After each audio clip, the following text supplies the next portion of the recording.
Hello, everybody. We will get started very shortly. Want to give people a couple minutes to join the session.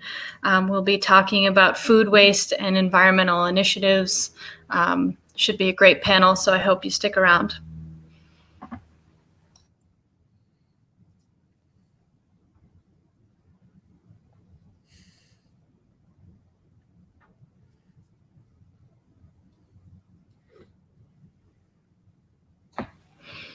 All right, it's 3:01. I'm going to get started. I'll be your moderator for today's session.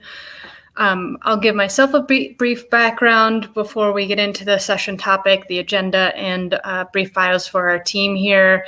Everybody's bios are on the website here for the event, so I won't go into full bios, but they all have great backgrounds that you should go check out. For myself, my name is Missy Hall. I'm a food waste program manager with the New York State Pollution Prevention Institute. I'm not based in the Capital District, but I do work for an organization that's based out of Rochester, New York, that works statewide. We've been around for about 12 years now and have funding through the Environmental Protection Fund that's administered by DEC to help implement sustainable solutions across New York State. And I specifically work in food waste, which brings me here today. As I said earlier, we have a very diverse and interesting group today. It's my pleasure to be chatting with them and excited to talk more about environmental initiatives and food waste. We will be covering some updates at the state level, academic research, nonprofits, and food businesses. Looking at the outlook over the next few years, things related to the new New York State food scraps law, and collaboration across different stakeholder groups. We'll be spending about 30 minutes or so going through a panel Q&A, and then we'll be transitioning into audience questions. So please feel free throughout the session to put some interesting questions in the comments section, and I'll flag those to cover at the end, or if something's really topical, I'll throw it in just to shake things up with this panel. So brief bios. Again, full bios available on the website. We have Christine Ellsworth here. She's an assistant environmental engineer with the New York State Department of Environmental Conservation. She works for the Organics Reduction and Recycling Department, or section, where they work on preventing and diverting organics, excess food, and food scraps from disposal to beneficial uses. Beth Feingold, she's an interdisciplinary environmental health scientist. Her research addresses dynamic relationships among the food system, environmental sustainability, and population health. Dr. Feingold joined the University of Albany in 2014, where she is the director of undergraduate program in public health and the co-director of the Institute for the Environment. We have Alexis Goldsmith. This is my least favorite part of every single panel. I never want to butcher these, but I always do. Alexis is the National Organizing Director with Beyond Plastics. She is an energetic grassroots organizer who grew up in Indiana.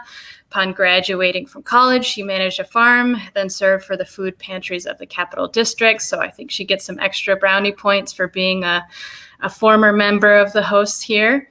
Finally, we have Ben Hauk. He working for Mazzone Hospitality, the market leader in corporate food service and catering in CAP NY. Ben oversees production of 6,000 plus daily meals, which is crazy, making sure that the clients and community understand the story behind those meals is his passion. So welcome, everybody. Thanks to this lovely panel. We're going to get started with some questions. All right. I think I might have made one mistake here. Alexis, sorry for the error. She is the National Organizing Director for Beyond Plastics. All right, we'll get started here. So just to level set this audience, because this is kind of late breaking news, sort of Christine, I wanted to start with you. Some exciting things out of DEC yesterday related to the food donation and food scraps recycling law that goes into effect January 1st, 2022. Can you give us a little bit of some highlights of recent DEC announcements and then what should be coming in the next couple of months for us? Yeah, definitely. Thanks, Missy. So just so everyone knows, in 2019, New York State passed the New York State Food Donation and Food Scraps Recycling Law. And what that basically did is it requires businesses, large businesses, those that generate more than 2 tons of wasted food per week, that they have to donate to the maximum extent practicable and then recycle any remaining food scraps if they're within 25 miles of a food scraps recycler. So you can think of that as a composting facility, anaerobic digester, animal feed, etc. The types of businesses that generate more than 2 tons are grocery stores, large-scale restaurants, colleges, universities, event centers, stadiums, those really big places that are pushing food out at a pretty high volume. So the law itself takes effect January 1st of 2022, so 6 months from now. Yesterday, which was the big news, was we released the list of businesses that have to comply with the law. And I have some statistics here. So that ended up identifying 1,334 businesses. So all 1,334 businesses are going to have to initiate donation programs. And of that number, 377 are going to have to recycle their food scraps. Now, there are opportunities for these businesses to apply for waivers and to get out from a portion or all requirements of the law. So at the most, we're looking at that roughly 1,300 businesses. And what's important to bring to this conversation is the impact that that's going to have on the donation channels moving forward, and the types of food that are going to be coming from these businesses, whether it be boxed or prepared foods, which we can get into a bit later. But yeah, the biggest thing that I really wanted to bring today was just kind of coming from that perspective of this law and the impact that all of this food is going to bring. Thanks, Christine. Building off of that, just so this audience gets to know the rest of you guys a little bit more, can you one by one speak to what environmental initiatives you work on and how they relate to food waste and food recovery in the overall food system?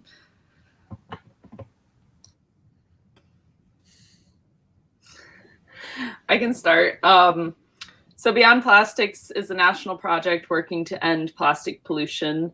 And we work hard to, one, educate people, including media and lawmakers, on the extent of plastic pollution. We are ingesting plastic basically from plastic pollution, microplastic pollution in the environment. We're breathing and eating it. It's in our water. The average adult is ingesting a credit card's worth of plastic every week. So that's not great news. But what it has to do with food is that 40% of new plastic that's manufactured is destined to be single use. And most of that single-use plastic becomes food packaging. So that is where I fit in today. And our initiative that we're working on is to help local Meals on Wheels programs switch to reusable containers if they're not already using those. Yeah, I'll jump in and go next. As Mazzone Hospitality and Prime Business Dining, like you said, we serve a ton of meals every day. And so it's helping find those clients make more sustainable choices every day, whether it's through a corporate cafe or through catering or through any other operation we might do. Two of our biggest things we're trying to do is stop food waste on the back end of production side. So we're actively always tracking how much food waste we do daily. We call it Waste Not 2.0 because we've added a technological element to it. And literally every one of our chefs is going to track how much food they're dumping out at the end of each day or at the end of every operation, so that over time we have that data and then we can make adjustments to prevent that. So whether it's the way that you cut produce or the way that you use product, the way you're ordering product, all that goes into it. And then obviously helping our clients make more sustainable choices, whether they're eating plant-forward menuing or they're using compostable single-use packaging or things like that. We're constantly trying to push those environmental issues to, some of those 6,000 meals we're serving. So that's what Mazzone's doing for sustainability and the food waste initiatives.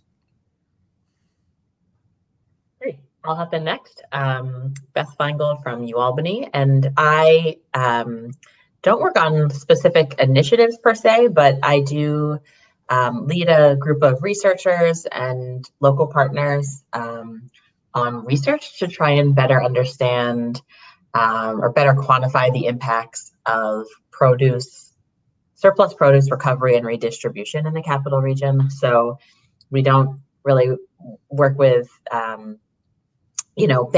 Benjamin, because we're not looking at packaged products or prepared foods, but we try and understand how this sort of redistribution arm of surplus produce, that could be anything from a neighborhood gardener who donates their garden surplus to their local pantry, or a large retailer who donates large amounts of carrots or butternut squash or whatever to the food bank, and that would then go out to a food pantry or a soup kitchen or anything in between. So and we're trying to understand how these sort of programs impact both the environment in terms of greenhouse gas emissions and energy and water use, and food security and food security related health impacts. And so while we don't work on specific initiatives, you can think about the upcoming 2022 bill that Christine talked about, or you can talk about the farm to food bank tax credit, and think about how much greenhouse gases, what would the actual impact be on greenhouse gas emissions from these things, or what will the actual impact be on food security in our region. So I work with some engineers and some social and behavioral scientists and a number of local and regional organizations in the capital region to try and figure out what's going on in our area, and what are the specific possible levers that we could help pull, or that anyone could pull, or that policymakers or whatever could pull to influence and improve the system. Thanks, everybody. Next question to the group is, where do you want to see New York State as a whole, or the capital region, and our food system in the next 5 to 10 years, with some bonus points that are worth absolutely nothing for touching on food recovery? Yeah, I can go first on this, especially at the state level with this new law coming into place. It'll be really interesting just to see how businesses shift over the next 5 to 10 years, how donations going to shift, and especially the recycling aspect of the law. I would love to see moving forward in the next 5 to 10 years that businesses automatically start evaluating the food they're wasting, the plastics they're using, automatically think about how, can we set up a donation program? What types of food can we be donating? Who can we be supporting in the local community? And then also looking to see if there's a place where they can recycle their food scraps.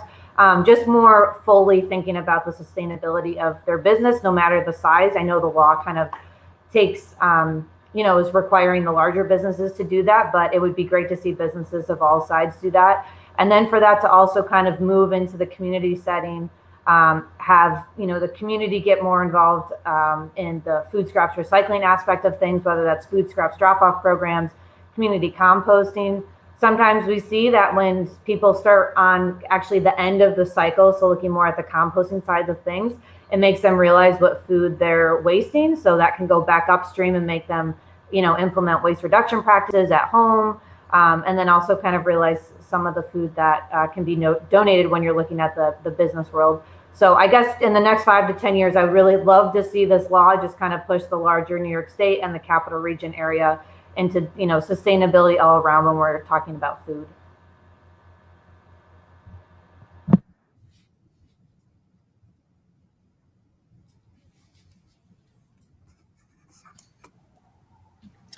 Go ahead, Alexis. Okay. I was going to say, Missy, you should call on us because we're just like sheep. Like, what do we do? I will next time. In the next 5 to 10 years, it would really be great to see, one, New York listen to the research that Beth and her team is working on, or Beth and their team is working on at UAlbany, and really, listen to the advice of scientists and researchers on what we need to do for our environment. And the second thing I would like to see is New York State moving towards reuse and refill systems, like what Ben is working on, and making reuse and refill more accessible, because right now there's definitely an accessibility issue when it comes to choice in what you get at the grocery store and what packaging it comes in. I love the Honest Weight Co-op. Not everybody can afford to go there for their bulk section, which is really awesome. So more bulk. Let people bring their own containers to fill, reuse and refill at takeout and meal programs. There are some programs like what Ben is working on, and in New York City that have takeout programs where you get a reusable container and you send the container back. So that's just like a no-brainer to me in reducing plastic packaging waste and reducing our exposure to the chemicals that are in plastic that can leach into our food and the microplastics that can get into our food from plastic packaging. So yeah, reuse and refill. Absolutely. And, going off of the scraps law and everything else, I think this is going to cause so much awareness in the food waste area, beyond just Stop Food Waste Day and Earth Day for 1 week in the end of April. It's constantly thinking about every time you prepare a meal, having to go over to a tablet and punch in, oh my God, we wasted 12 pounds of X, and that really starts to get into the psyche of how you operate and how you cook, how you operate, how you order, how you do all these things.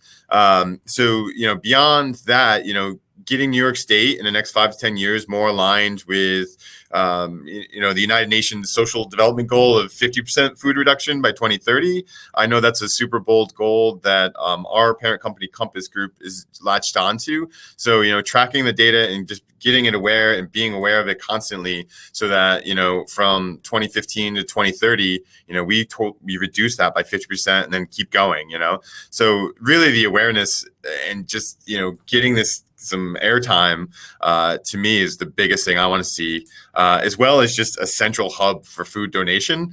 So that's less complicated to donate food, especially finished foods after an event. So if you do have overproduction, is there a place where it can get distributed quickly to those who need it, as opposed to making the random phone calls at the end of an event? Hey, can you take 50 of this or 100 of that? And hoping it gets to a place where it'll get used, as opposed to being food waste. So these are all great ideas. I think I come at it from like maybe like a 30,000 foot view or something that's a little bit more removed from the day-to-day of it, and I think a lot about, New York State has a food policy council, but something that's even more on a regional level and maybe this gets at a bit of what Alexis was saying, or I forget, maybe it was Christine, about kind of having more sustainability sort of stuff like built into the operations. I think also what we've seen in our work is this, like, there's a lot of burden that goes on receiving organizations for anything from like sorting produce, when stuff gets donated that's really close to being bad, or sort of taking on a lot of burden, and certainly a burden of like what to do with waste from that point on. So shifting some of the burden, whether it's like through policy or some other mechanism, sort of upstream a bit, so that not that it's harder on someone to donate produce or donate anything, but so that maybe there's like less kinks in the system, or it's a little like there's some efficiencies that are created. And then what was the other thing I thought about? I just want to take the opportunity to say this, that we're talking in this session a lot about this like coupling of environmental sustainability and food security in some way or another. But there's a number of academics and folks in the world who sort of are pushing for this decoupling of these two that we shouldn't necessarily rely on surplus of the way our food system currently works to, help produce food for nutrition assistance programs, right? So I'm not going to go into a whole thing about that, but I think it needs to be acknowledged that there's, some ideas that we might want to, push the food system to be reformed a bit in the sort of first place.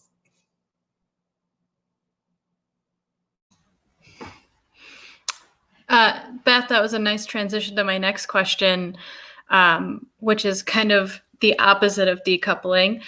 So recognizing that the four of you, and myself included, I'll throw myself in there, all of us come from different backgrounds, yet we're all working on or touching on the same topics around food security, food waste, recycling, and things of that nature. So recognizing that, are there ways that the five of us and the groups that we represent should continue to overlap or shouldn't overlap? And what possibilities are there for a collaboration to reduce environmental impacts of our food system and food security and food donation and things of that nature? Loaded a little bit of a question there. Yeah, I can kick this off. Beth, I'm really glad you brought that up because, yeah, in a sense, we shouldn't be creating these two roads of access to food, by pushing all of this excess food from one path into another. And that's something that we're very aware of with a law of this nature that is pushing food into the donation channel. It has a really great positives, but there's also negatives that come with it. And we also don't want to, myself and my team, we don't want to be implementing the law and then turning a blind eye to the issues that it could cause in the donation channels. So that's one thing, that our team is super committed to, is making sure that we keep up the collaborative efforts. We're staying involved in the donation efforts. And it's kind of further background. So we actually originally specialize in regulating composting facilities. So we've always been rooted in the waste management end of things. And so that's what we specialize in. And that's half the law. And then the other half of the law is food donation. But we don't want to be the ones in charge of implementing this law and then just saying, oh, we're only going to focus on the food recycling aspects of it. The food donation parts are incredibly important, and we want to stay involved in those conversations. So I think for us, we're always looking to see, we just really want to have a seat at the table and make sure that we're aware of the potential issues that a law like this could cause. And then also make sure that we can work on those, whether it's providing funding for different things or having different types of conversations with businesses. I think one issue that has always, kind of popped up is receiving entities not feeling like they have the power to say no to businesses because they want to make sure that they're still getting those products donated to them. We hope that this law maybe puts the power back into those receiving entities' hands, saying, we don't need your food. We don't need to work with you. There's other companies who are willing to work with us because of this law. They're making them do it. So it's those types of conversations that we hope that this overlap of different stakeholders can have, that we can, push forward successfully.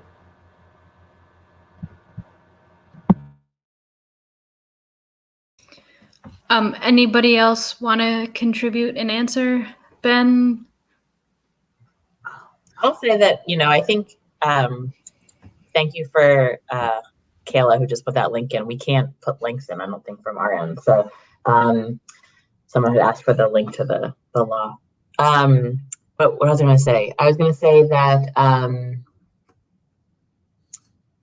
one of the things that I think we do need is, like what we found, why my project exists is because there was no sort of public data. There was no data, private companies certainly, have their own data, but like in the larger system of things, there was not data to understand it. And, states are putting forth climate policies that are based on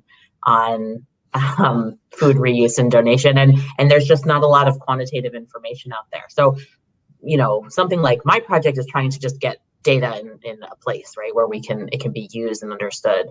In addition to that, we work with a bunch of local organizations who are super generous. I'm sure there's people from these organizations that are, in the audience. We can't see the audience, but they've been very generous in trying to help us as academics who are like kind of removed from the practical day-to-day of the needs of organizations or the needs of farmers or the needs of, the food bank, where we're trying to sort of speak the same language and get on the same page enough to be able to create engineering models that are understandable to everybody. And so there's a lot of like communication pieces, there's a lot of like coordination pieces, and there's a lot of data pieces that I feel like are constantly, that we're sort of in need of at this point.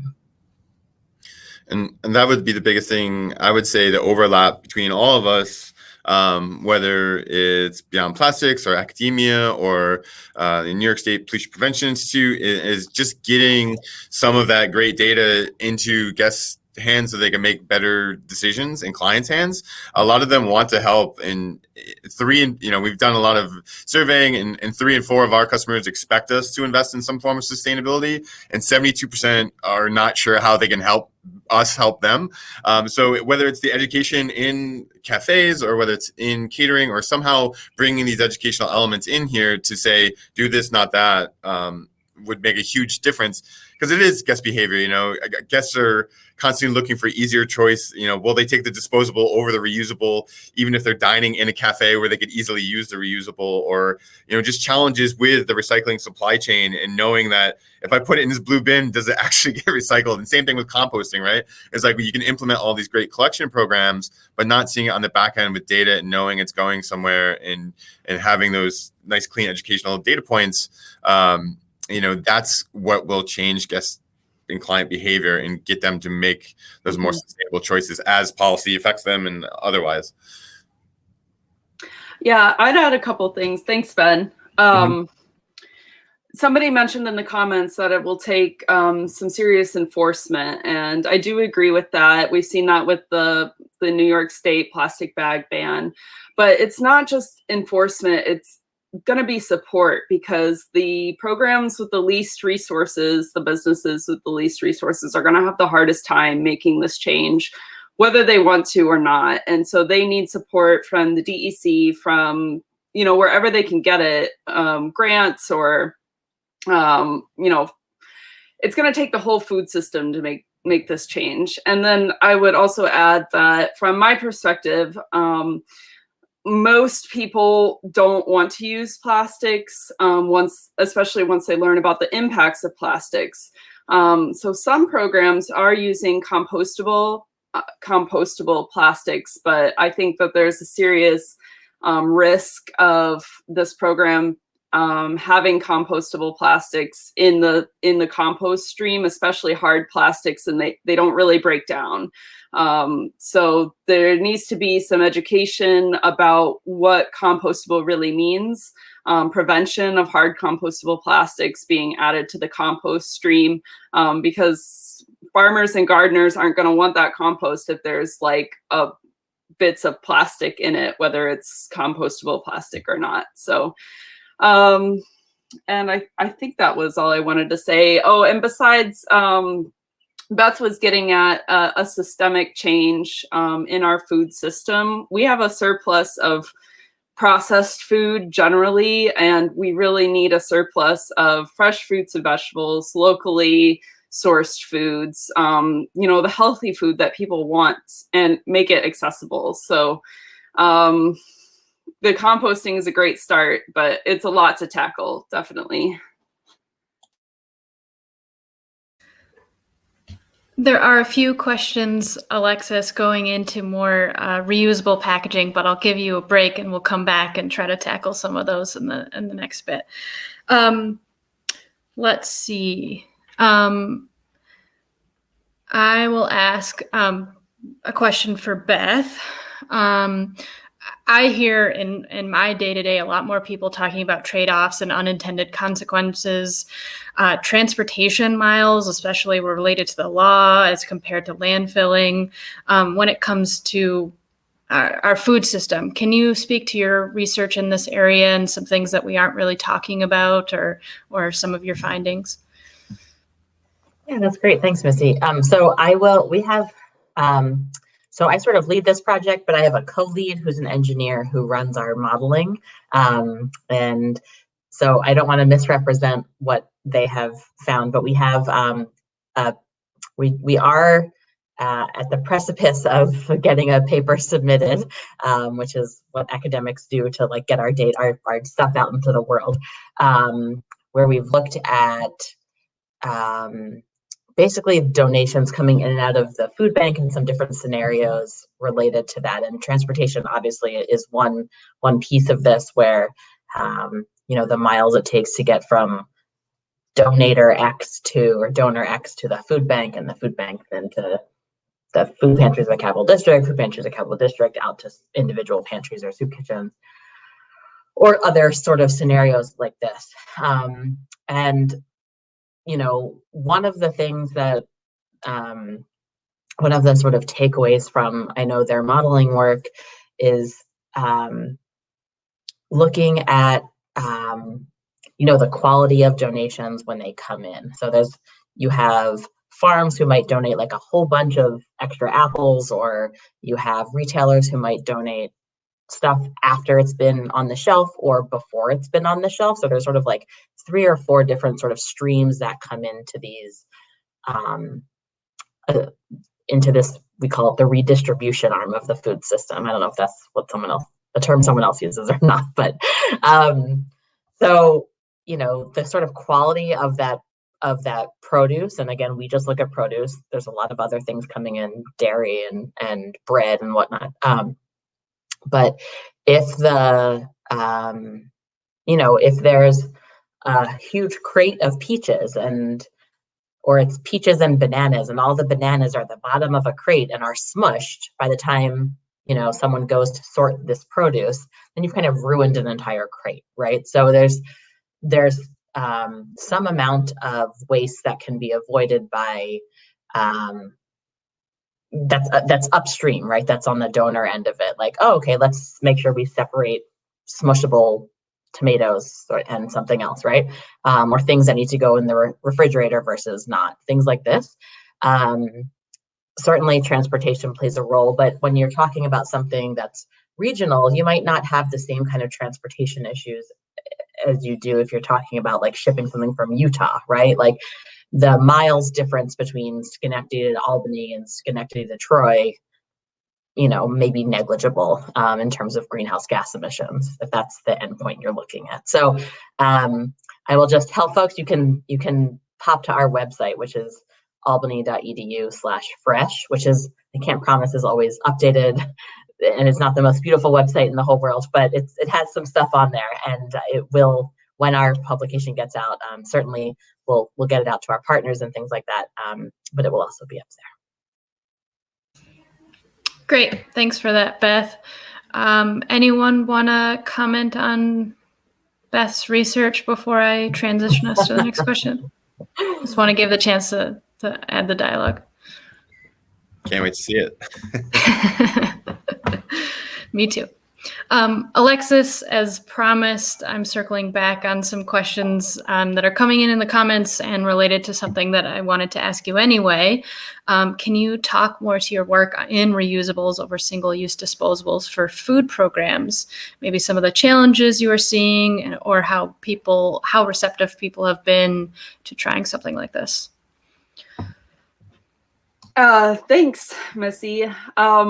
What I've found is that feeding programs are very receptive to reusables and generally want to use reusables. There's 2 reasons for that. One, nobody is proud of the environmental impacts of plastic, but don't blame yourself because we really don't have a lot of choice, personally. So I'm not about that individual blame. But 2, disposables are costing feeding programs a lot of money. They are more expensive than reusables over time, but the challenge is that the programs are running on very tight budgets. They're trying to feed their recipients the best possible nutrition that they can afford, and they're using volunteers to save on labor. So the upfront cost of the reusables and the logistics of managing that are the biggest challenge. But I have spoken to several programs across the country that have been using reusables. Some of them have been using reusables for 20 years and still have the original trays, which I thought was really impressive.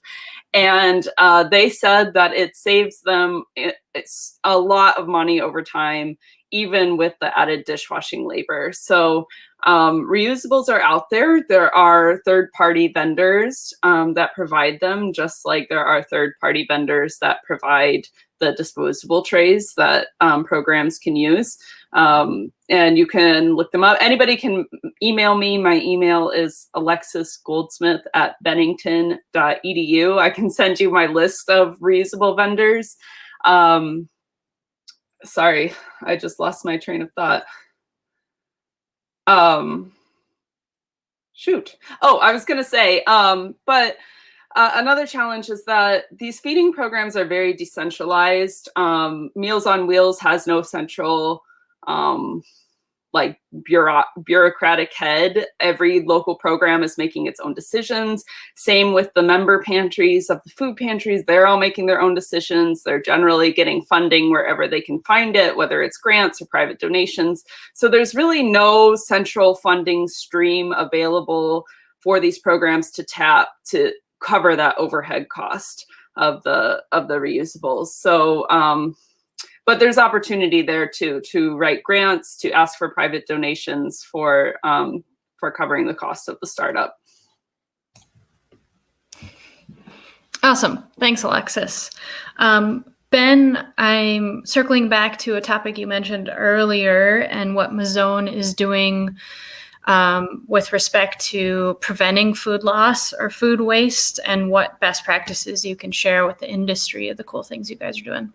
Yeah, absolutely. And I want to give a lot of credit to our chefs in this area, because it really comes down to a little bit of practical magic of how they're like using carrot tops for salads and using pineapple cores to flavor water and using bits and pieces of food that you wouldn't normally consume and making more food out of them, all in the name of stopping more and more food waste.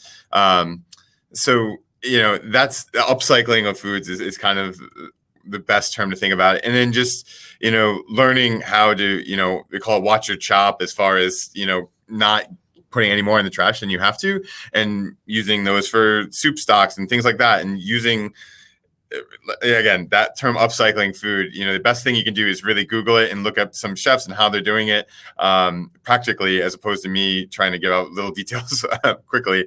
But that's the biggest thing. And then obviously for every restaurant out there, the challenge is to take a bucket, and anything that's organic that's coming through your cafe is to try to throw that into a bucket and weigh it at the end of each day and say, what could we have done to prevent this? Especially, finished foods is saying, hey, what could we have done? And getting that number kind of changes the way you order. And some of it is in the bottom line is obviously the less waste you have, the more efficient your business is. So it's a combination of those two things: is make your business more efficient financially, as well as environmentally. Doing that little bit of data collection on your own is I would love to see that ubiquitous across all restaurants and all food industry, because not everyone's doing it, and it definitely makes a big difference in how you operate. And I will also just say one other thing on the reusable plastics. My favorite cafes are the ones that can actually use, food just looks better on real plates and bowls and things. So all of our chefs are so much happier to plate inside of these things. And people slow down and consume their food slower and enjoy it more for real than having that salad that's kind of thrown in a clamshell and you run off to your desk. So, we teach a little bit of conscientious eating, which I know is also no really new term. But, a little bit of that may help slow people down and get them to sit down in a cafe and use that reusable bowl or plate instead of running back to their desk. And I know it's been a tough year and a half for it, but back to their desk with a disposable. That's awesome. Thanks for that, Ben. Anyone want to add to Ben's comments before I move on? I was just going to ask a general question for you, Ben. If you see the industry as a whole moving forward and implementing programs like you guys have done at Mazone? I do, and it's funny because we have the gift of volume is once you do that many, obviously each little saved, pepper, every little saved little thing adds up to be a bigger hit to the bottom line, where a small mom and pop restaurant may not feel that same difference.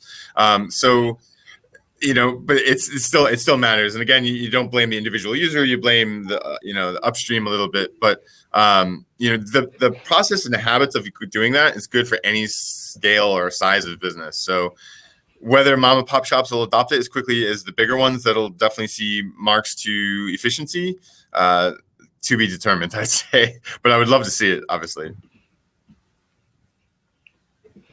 Awesome, thanks. Well, we are shortly moving into more audience questions. I see some stuff coming through in the chat. If you haven't had a chance yet, please add some thoughts or questions for the group. Before we get to those, just final round the virtual room to see if there's anything else that you wanted to bring up that you haven't had a chance to yet. Beth, we'll start with you. Anything to add? Sure. So I have a couple of notes. Let me just see if there's something I want to actually add here. So one of the things that I didn't really talk about here is we've also been doing some work on how COVID has impacted this system. And I'm going to give a shout out to my colleague, Christine Boslak, who is part of our team, but she's been working on like a stakeholder survey. So Kathy was going to somehow we can't see anything from where we are in here, but I think the people who are attending this session can see something that has like a link to a stakeholder survey, I think. So if someone in this room that is either on the panel or I suppose, or also one of the folks that are attending this session, is either works for an organization that's been receiving donated produce in the capital region or has been donating food, like maybe you're a farmer or you're somehow otherwise engaged, or you're a composter that's been receiving compost or things like this. Somewhere there's a link that I know Kathy put in somewhere that you guys can access. That's to a stakeholder survey for us. So if you have any interest, it's about 15 minutes and it's all online to take that. And we've been doing some other work, like we'll have a data brief, like a policy brief coming out probably in the next month, looking at surveys we did with the population of the region. So not organizational stakeholders, but people, and how people's food access and food security were impacted during COVID. So you can keep up on our website, which I know someone put in the chat there, to see that data and our other upcoming work coming up. Thanks, Beth. Ben, it looks like you're already unmuted. If you wanted to go next. Sure. And circling back to what smaller businesses and how it could be more ubiquitous across food industry is you can call for a food waste audit on your own business.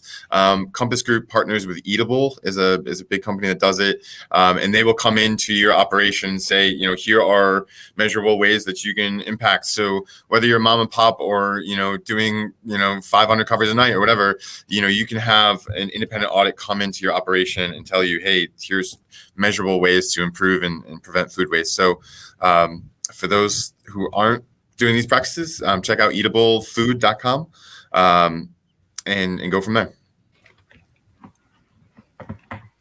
Great, thanks. Christine, anything to add? Yeah, really, my purpose here today was to talk about the law that was upcoming, which we did speak about quite a bit. But I do want to toss out there that we're more than open to speak with any organization, a group of organizations, about the law and the potential impacts, especially in the donation channels. Things that we're actively thinking about, things that we have discussed with other people are, probably the influx of prepared foods that we're going to see being pushed into the donation channels. A lot of the entities that have to comply with the law, like grocery stores, they're already pretty set with, donating box goods, shelf goods, the fruit and veggies and stuff. But we're going to see a lot of businesses being pushed into this that maybe aren't familiar with donating prepared foods. So that is on our radar. Of course, we're conscious of the food dumping, the transportation and logistics of moving this food around, and then also the education and training that's needed for both staff at donor sites and receiving sites. And so these are all things that we are talking about. If you haven't been involved in any of our discussions, please feel free to reach out to me. I think our emails are in our bios. If not, it's my first name, Christine.Ellsworth@dec.ny.gov. We're always more than willing to talk to people. And then I also just wanted to highlight that we will be partnering with Feeding New York State, which is the Food Bank Association that represents the 10 regional food banks. We are in the midst of developing a $500,000 contract with them. They're going to work on developing a call center for businesses to help them kind of facilitate some of those questions, answer questions about food safety and the likes. They're going to be developing outreach, some workshops and trainings that are going to move around the state, preparing businesses and receiving entities as well. And of course, the food banks are always a great resource, and as are all the other local food rescue organizations that are doing work in the community. So we're hoping just, by trying to involve as many partners as we can, that we'll get a smooth implementation. But yeah, feel free to reach out to me with any questions, or if you'd like a presentation or just want to talk about anything further, we're always happy to do that. Thanks, Christine. Alexis, any final thoughts? No, I'll just reiterate my email, alexisgoldsmith@bennington.edu. And also just thank the audience, because everybody here is interested in this and already working to reduce food waste. And you don't get seen usually, so I appreciate you. I almost don't want to ask anything after that. It was a great way to wrap things up. We do have a couple of questions. I think they should be pretty quick hitters to wrap things up. So the first one that I have here is one question that we received earlier. Is it realistic to expect that we can produce just enough food to feed folks without having any leftover to dispose of or disperse at all? I see you smiling there, Ben. From our industry, like the worst possible scenario is having a big party and not enough food to go around. So absolutely, you're always going to overproduce to some extent to cover that, and then it's just finding the most efficient ways to distribute that. So no, prepping the exact amounts is not a good solution, but finding the back end solution of where can we donate this? Can we plan ahead to have someone ready to pick it up right after an event or right after something? That's the much better solution than preventing a business from doing their business of serving everybody they need to serve. So and to add to that too, I think the big thing for me is just this movement towards thinking holistically about the food that we have, especially in the business sector. Can it be donated? Can it be composted? Can I make something else out of it? There's all these different options. Can it go to animal feed? So, building this awareness that there's a lot, there's more options than just throwing it in the trash can. There's all these different opportunities that businesses, can get involved in. And that even trickles down even to the household setting. So I don't think we'll ever get to the point where we're, growing just enough food, but we could definitely be thinking a lot more holistically and creating those circular systems rather than that linear line right to the trash can. Yeah, we have a long ways to go before we're to the point of just making enough. So we can continue to work on prevention and donation, along with composting and other sources of recycling. Well, I think we're just about at time. I don't know if I want to ask any new questions, but thank you again, everybody, for participating today. If you have a chance, thank our panelists for taking their time out to chat with you all and sharing their experiences and their knowledge with this group. And obviously the people that are hosting this event, huge feat, really, really great event. Happy to be participating today. I hope you take advantage of all the resources available and chat with other participants and continue to move and grow the Capital Region in this space. So thanks, everybody. It was lovely chatting with you today. Thank you everybody. all. Thank you, food pantries. Yes, thank you. Thanks everyone for attending. Cheers.